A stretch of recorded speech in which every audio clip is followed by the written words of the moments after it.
Hi everyone, நான் ஜான்சி சத்யா. இன்றைக்கி ஒரு ஹெல்த்தியான ஒரு டேஸ்டான ஒரு ஸ்வீட் ரெசிபியோடு வந்திருக்கேன்னா அது என்னென்னா உளுந்தங்களி பண்ண போகிறேன். இதுக்கு உளுந்தும் அரிசியும் எடுத்து அதை நான் அரைச்சி எடுத்து வச்சுருக்கேன். இதோட ரெசிபி வேணா சொல்லுங்கள், நான் போஸ்ட் பண்ணுறேன். 1.25 கப்பு நான் மாவு எடுத்திருக்கேன். அதுக்கு ஒரு துண்டு கருப்பட்டி. இது அவ்வளோ யூஸ் பண்ணுவேனா என்னன்னு தெரில. எவ்வளோ ஸ்வீட்டோ அதுக்கேற்ற மாதிரி நம்ம கூட குறைச்சி போட்டுக்கலாம். இப்போ மாவை நான் கரைச்சி எடுத்து வச்சுக்கிட்டேன்.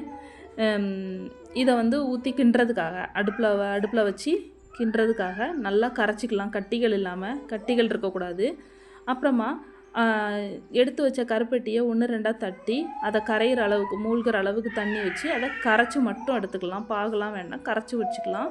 இப்போ இதில் ஒரு 3 கப்பு நான் தண்ணி சேர்க்குறேன். மொத்தமாக 1.25 கப்பு நான் மாவுக்கு மொத்தம் 5 கப்புலேருந்து 4.5 கப்புலேருந்து 5 கப்பு வரைக்கும் நான் தண்ணி எடுத்திருக்கேன்.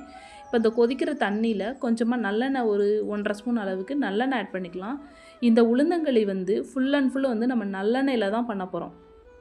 அப்போ தான் அதோட டேஸ்ட் சூப்பராக இருக்கும். ரொம்ப உடம்புக்கு ரொம்பவே நல்லது. இப்போ கரைச்சி வச்சுருக்க மாவு இந்த தண்ணியில் ஊற்றி நல்லா மிக்ஸ் பண்ணிக்கலாம். ஒரு கை கிளறட்டும், ஒரு கை அந்த மாவு விடட்டும், ஊற்றட்டும். பாருங்கள், இப்போ பாருங்கள் கெட்டிப்படும். இதுக்காக தான் சொன்னேன், ஒரு கைட்டு ஊற்றணும், ஒரு கைட்டு கிளறி விடணும் அப்படிங்கிறதுக்காக. ஏன்னா கெட்டிப்பட்டுரும். பாருங்கள் எவ்வளோ கெட்டி ஆகிருக்கு பாருங்கள். இந்த மாதிரி நல்லா கிளறி விட்டுக்கிட்டே வரணும். இது கெட்டி படப்பட நம்ம கொஞ்சம் கொஞ்சமாக நல்லெண்ணெய் ஆட் பண்ணிக்கிட்டே இருக்கணும்.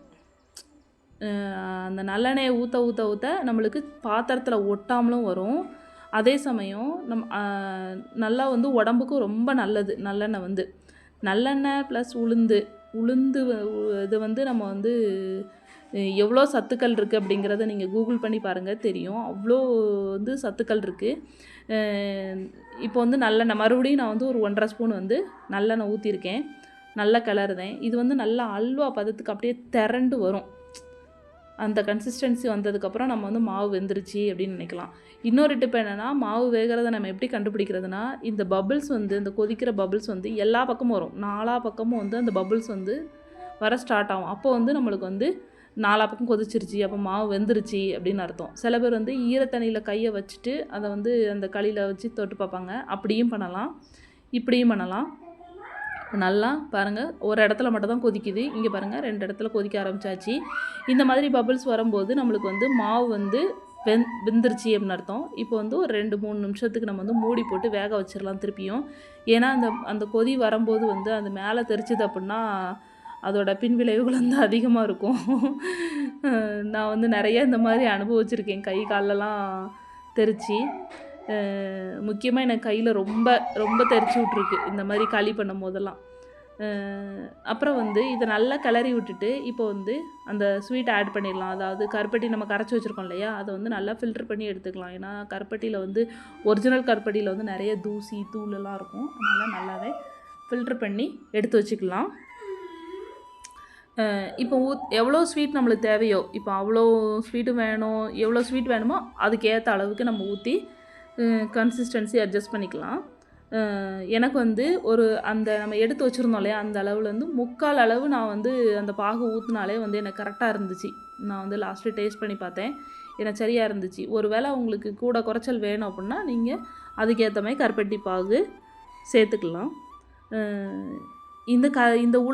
இந்த உளுந்தங்களியை பற்றி எத்தனை பேருக்கு தெரியும் அப்படின்னு சொல்லுங்கள். இப்போல்லாம் நான் எங்கள் வீட்டில் இதுக்கு முன்னாடி ஏஜ் அட்டன் பண்ண புதுசில் எங்கள் அம்மா செஞ்சு தரும்போது அப்போல்லாம் அதை பார்த்த உடனே உளுந்தங்களி எனக்கு வேண்டாம் அப்படிங்கிற மாதிரி சொல்லியிருக்கேன். ஆனால் இப்போ அதோட பெனிஃபிட்ஸும் சரி, அதோட எல்லாமே தெரிஞ்சிருச்சு. உளுந்தங்களி சாப்பிட்டா என்னென்னா கிடைக்கும், போன் வெயிட்டு, பிள்ளைங்க நம்ம சாப்பிட்றத நம்ம பிள்ளைங்களுக்கு கொடுக்கணும் அப்படிங்கிற ஒரு தாட் வந்துருச்சு. அதனாலே எங்கள் வீட்டில் எப்போதுமே உளுந்தங்கஞ்சி இல்லை உளுந்தங்களி இந்த மாதிரி வாரத்தில் ஒரு நாள் உளுந்தங்கஞ்சி பண்ணிடுவேன். மாதத்தில் 2 நாள் உளுந்தங்களி நான் செஞ்சு கொடுத்துருவேன் பிள்ளைங்களுக்கும் சரி, நானுமே சரி. எங்களுக்கு இந்த அளவுக்கு பண்ணுறது ஒரு நேரம் டிஃபனுக்கும் ஆச்சு. அப்புறம் பாருங்கள், டேஸ்ட்டு பார்க்குறேன். இந்த சமயம் எனக்கு கரெக்டாக இருந்துச்சு இனிப்பு எல்லாமே. ஒரு நேரம் எங்களுக்கு சாப்பிடுறதுக்கும் அப்புறமா ஒரு டைம் ஸ்நாக்ஸ் மாதிரி சாப்பிட்றதுக்கு எங்களுக்கு சரியாக இருந்துச்சு இந்த அளவு. பாருங்கள் உளுந்தங்களி ரெடி ஆயிடுச்சு. கொஞ்சம் ஆறுனதுக்கப்புறம் நம்ம வந்து சாப்பிடும்போது இன்னும் டேஸ்ட்டு சூப்பராக இருக்கும். பாருங்கள் நல்லா ஆறிடுச்சு. கெட்டி எப்படி எவ்வளோ கெட்டிப்பட்டிருக்கு பாருங்கள். ஃபஸ்ட்டு எவ்வளோ தண்ணியாக இருந்த மாதிரி இருந்துச்சு. ஆறுனதுக்கப்புறம் கெட்டிப்பட்டுரும். வாங்க உளுந்தங்களி சாப்பிட்லாம். உளுந்தங்களி ரெடி ஆயிடுச்சு. உங்கள் வீட்டிலே இதே மாதிரி செஞ்சு பாருங்கள். இந்த மாதிரி நிறையா ரெசிபிஸ் ட்ரெடிஷ்னலான ரெசிபி வேணும் அப்படின்னா எனக்கு வந்து கமெண்ட் பண்ணுங்கள். நான் வந்து கண்டிப்பாக வந்து போஸ்ட் பண்ணுறேன். இந்த வீடியோ இதோட முடியுது. நீங்கள் செஞ்சு பார்த்துட்டு எனக்கு சொல்லுங்கள் ஃப்ரெண்ட்ஸ். பாய்.